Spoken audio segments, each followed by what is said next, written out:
বিতর্কিত ব্যবসায়ী গোষ্ঠী অ্যাসালম গ্রুপ ও এর মালিকদের সম্পদের তথ্য চেয়েছে সিঙ্গাপুরের আর্থিক গোয়েন্দা ইউনিট। বাংলাদেশ ফিনান্সিয়াল ইন্টেলিজেন্স ইউনিটের কাছে সম্প্রতি এসব জানতে চেয়ে চিঠি দিয়েছে তারা। বিভিন্ন ব্যাংক দখল করে নামে বেনামে বিপুল অঙ্কের ঋণ নিয়ে তা পাচারে অভিযুক্ত অ্যাসালম গ্রুপ ও এর মালিকরা। তাদের পাচারের টাকায় সিঙ্গাপুর সহ বিভিন্ন দেশে সম্পদ কেনার উপর গণমাধ্যমগুলোর অনুসন্ধান প্রতিবেদন প্রকাশিত হওয়ার পরিপ্রেক্ষিতে মানি লন্ডারিং প্রতিরোধে আন্তর্জাতিক নীতিমালা অনুসরণ করে এ তথ্য চেয়েছে সিঙ্গাপুর।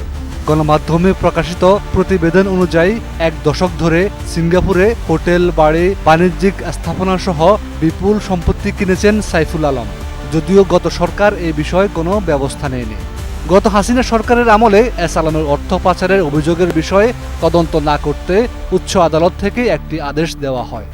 অ্যাসালম গ্রুপের কর্ণধার মোহাম্মদ সাইফুল আলম ওরফে মাসুদ, তার স্ত্রী ফারজানা পারভিন এবং 3 ছেলে আহসানুল আলম, আশরাফুল আলম ও আসাদুল আলম 2022 সালে 10 অক্টোবর বাংলাদেশি নাগরিকত্ব ত্যাগ করেন বলে বিভিন্ন গণমাধ্যমে খবর প্রকাশিত হয়। একই দিন তাদের বাংলাদেশে স্থায়ী বসবাসের বিশেষ অনুমোদন দেওয়া হয়।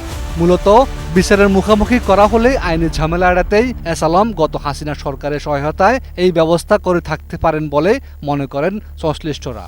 বাংলাদেশ ফিনান্সিয়াল ইন্টেলিজেন্স ইউনিটের একজন ঊর্ধ্বতন কর্মকর্তা বলেন, বৈশ্বিক মানি লন্ডারিং প্রতিরোধ ব্যবস্থার অংশ হিসাবে সিঙ্গাপুরের আর্থিক গোয়েন্দা ইউনিট অ্যাসালমের তথ্য চেয়ে থাকতে পারে।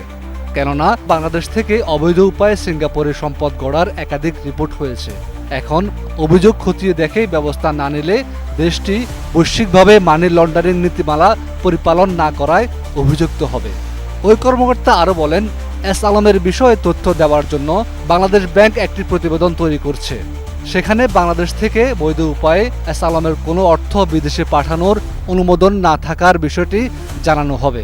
এছাড়া অন্যান্য তথ্য দেওয়া হবে। বৈশ্বিক নীতিমালার আলোকে এক দেশ আরেক দেশকে এই ধরনের তথ্য দিতে প্রতিশ্রুতিবদ্ধ বলে জানান ওই কর্মকর্তা। হাফিজুল্লাহ, 21 টেলিভিশন,